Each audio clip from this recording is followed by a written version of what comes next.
Who's most likely to just try to dino through the hard part? It's funny because, oh man, On Craig days, who can you count on to have the best snacks? oh man, Natalia. If you had to sit next to someone on a long flight, who's your first choice? Uh, this is gonna create some tension. I could see it. Thank you to Squarespace for sponsoring this video. Jesse Grupper, thank you so much for being here today.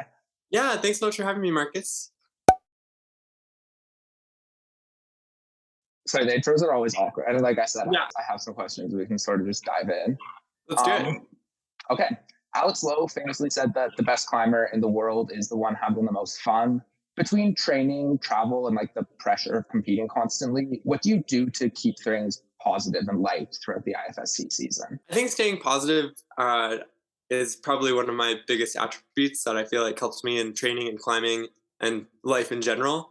I think like always thinking that I can do one more move or one more climb and not getting too discouraged by any one result is what keeps me in the sport for so long and has helped me grow as a climber.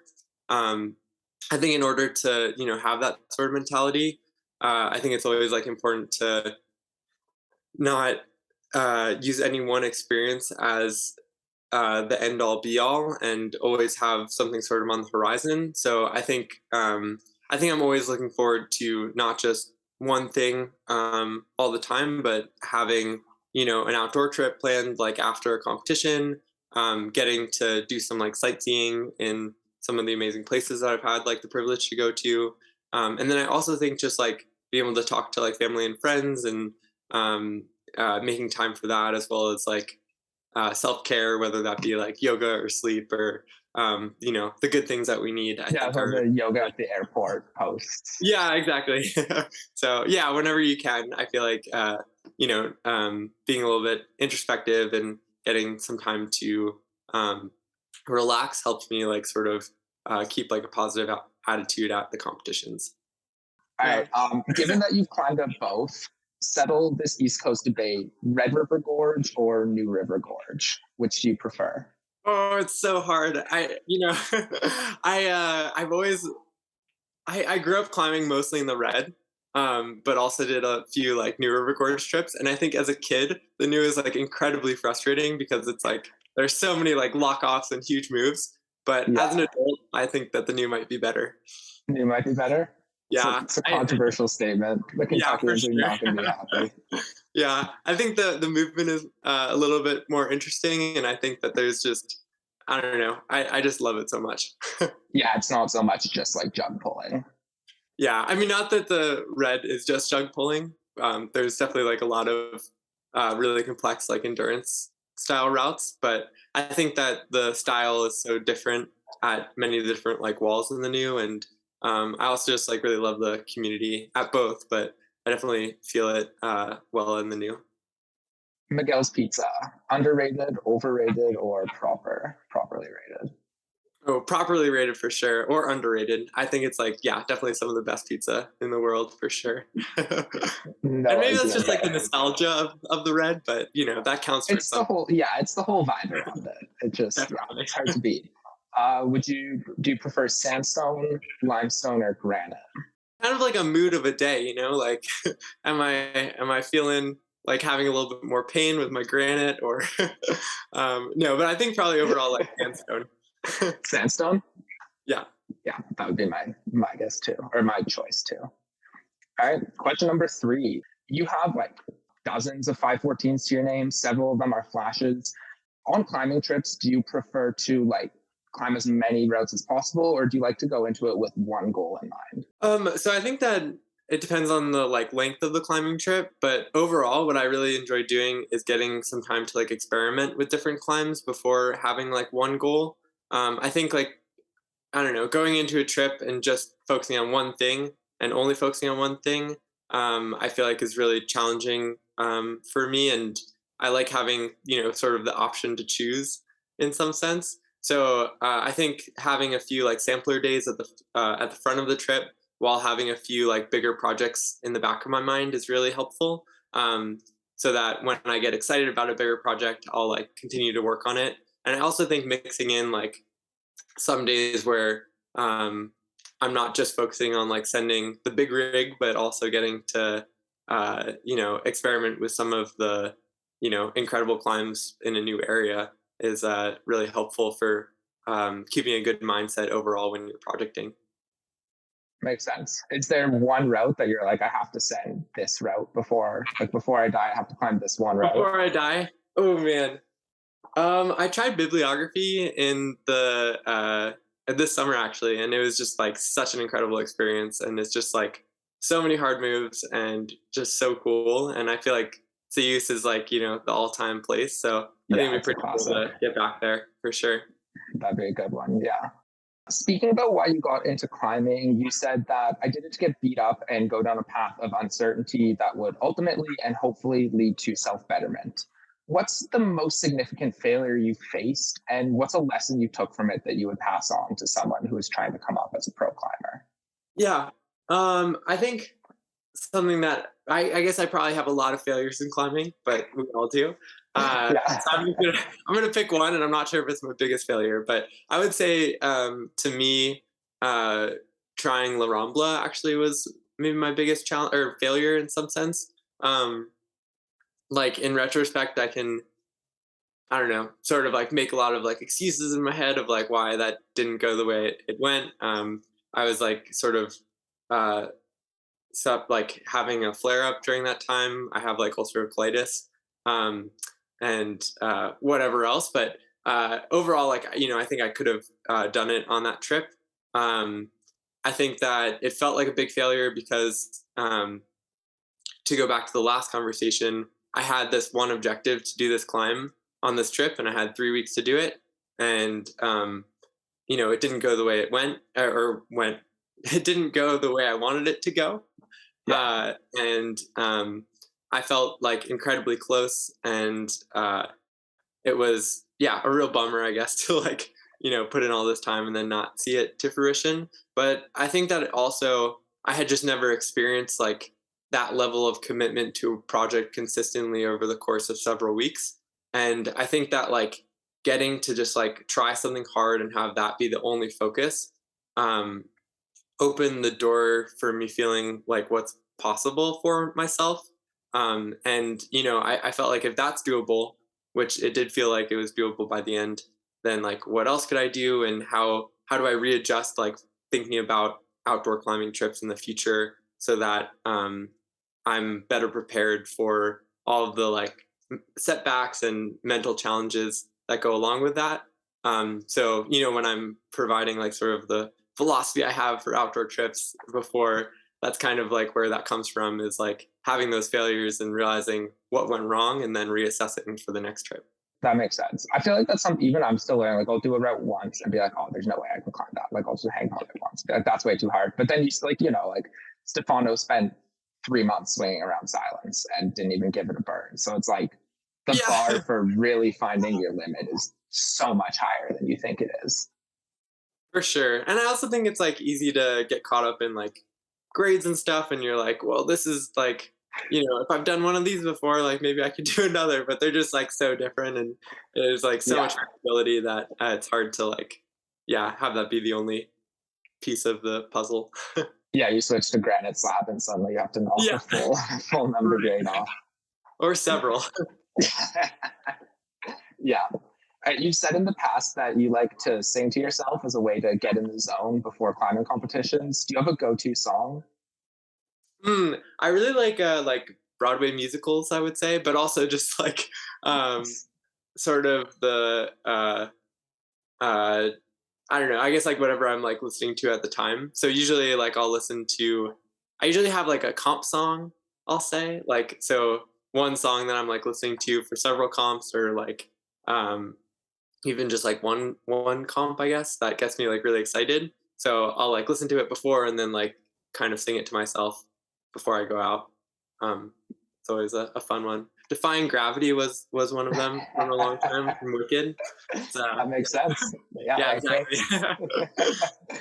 Today's video is brought to you by Squarespace. Squarespace is the best place to build a website without needing to know how to code, whether it's a business, a personal blog, or just a passion project. Squarespace's members-only features are one of the easiest ways to provide exclusive content to your biggest fans.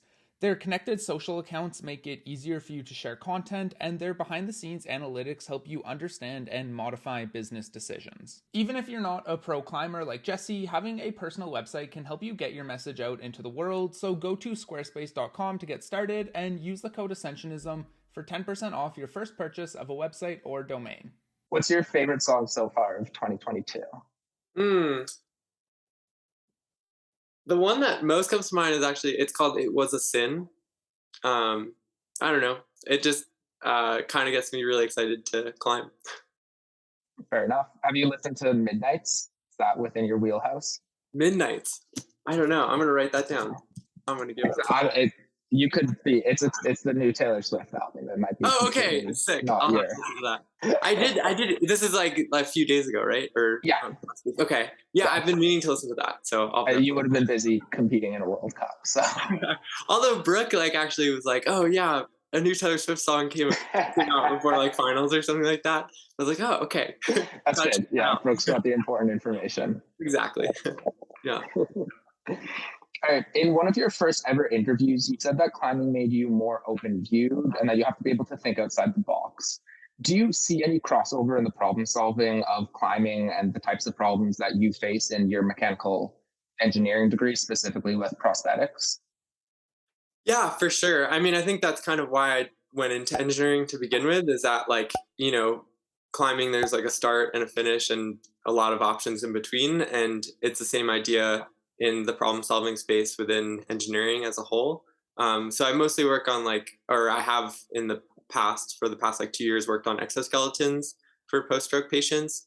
And I think that, the crossover is that we start with one challenge or one climb. And then, there are a lot of different ways to reaching a solution, but, and it's not always clear how that will go. And you kind of have to use all the skills that you've developed over time in order to best address that challenge and best reach the finish, which is either helping people or sending the big rig, I guess. Yeah. I also think just the attitude that you have towards that kind of problem solving aspect is definitely important. I think that you can go down a rabbit hole of trying a move in a wrong way and try it for several weeks, or even some people try it for months and realize it's the wrong way because you haven't tried something else new.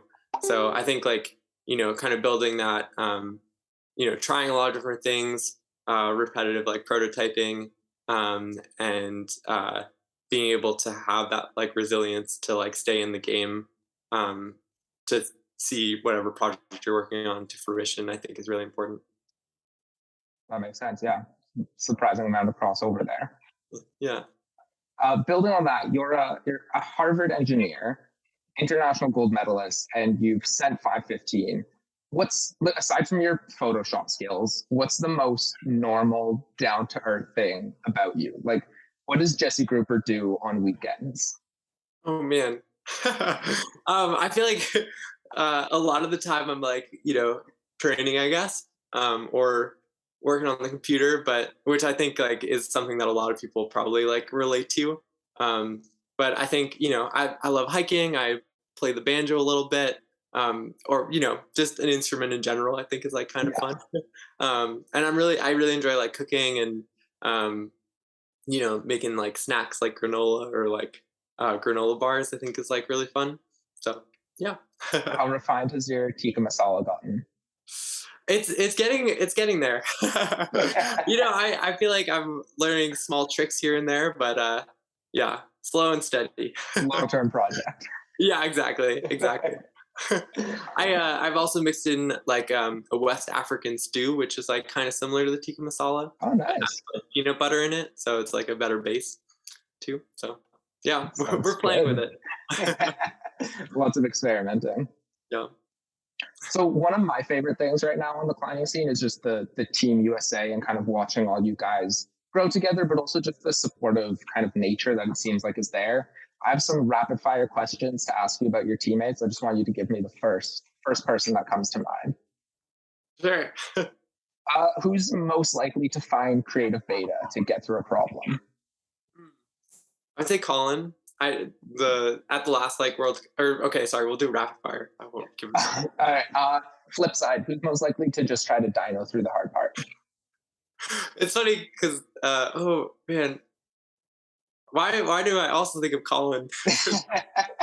That's because sometimes I watch Colin and I'm like, oh wow, like you see the problem differently, and then sometimes I watch Colin and I'm like, you're just fucking stronger than everyone. Yeah, right, exactly. You can't get both of them. Yeah. All right, if you had to sit next to someone on a long flight, who's your first choice? Probably. Oh, this is gonna create some tension. I could see it. You can skip if you want. I'll say Kyra for now. Kyra? Yeah. On Craig days, who can you count on to have the best snacks? Oh man, Natalia. But on the subject of creating tension, who has the worst taste in music? I might say Ben Hanna. I could see that, yeah. And is there like a mom or dad of the group, like who's taking care of you guys when you're out in European cities? Oh man.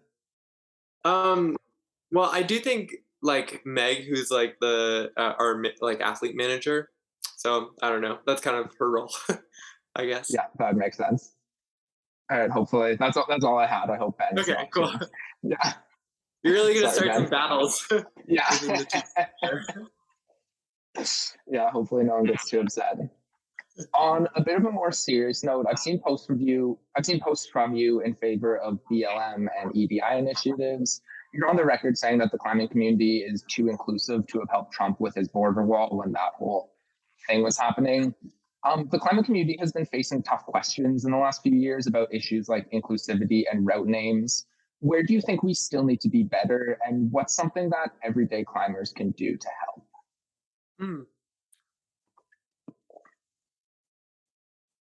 So I think that there are a lot of different ways that we can be better. For me, like inside competitive climbing, it's important to focus on the areas that and communities that like you're sort of involved in.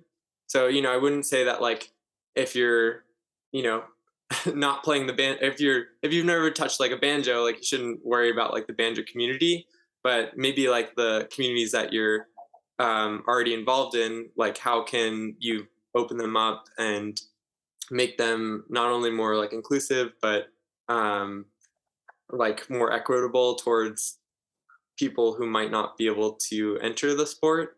And I think that there are a lot of different ways to do that, but I think overall, like step one, like asking the questions, like asking why there aren't different groups of people who are involved in this sport at this level, I think is important.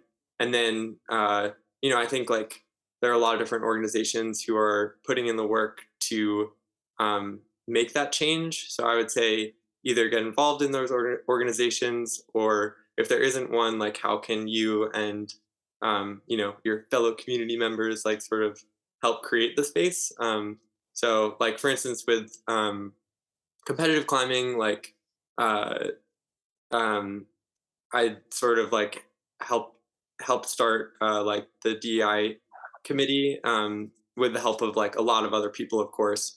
And I think that like change is really slow. Like I think that it hasn't happened, overnight, maybe the way that I naively expected. But I think that like, we're raising questions and pushing the, staff and like on the executive level of USA Climbing to be more inclusive and do their part. And it's like things that, you might not even think are that important or think of because, like I didn't know X, Y, or Z were challenges that this community faces. But I think like just having those conversations, opens the door to like what you don't know. And then you can start, fixing the problems that you didn't know existed in some ways. So I don't know. I think that, yeah, that's sort of where I see the most amount of change happening, like education and then like action on those items that you can help with.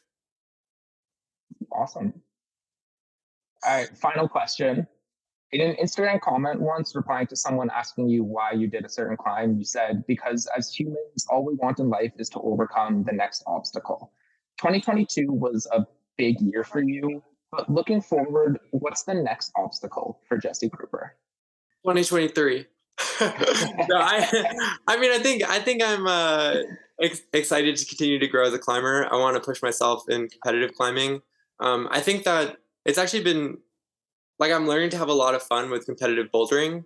I think that it's like a style that I've never really like worked on and practiced enough, and I think it's like cool to like get this far in climbing and you know, have a whole field that I like am not too familiar with and don't understand fully like the movement of.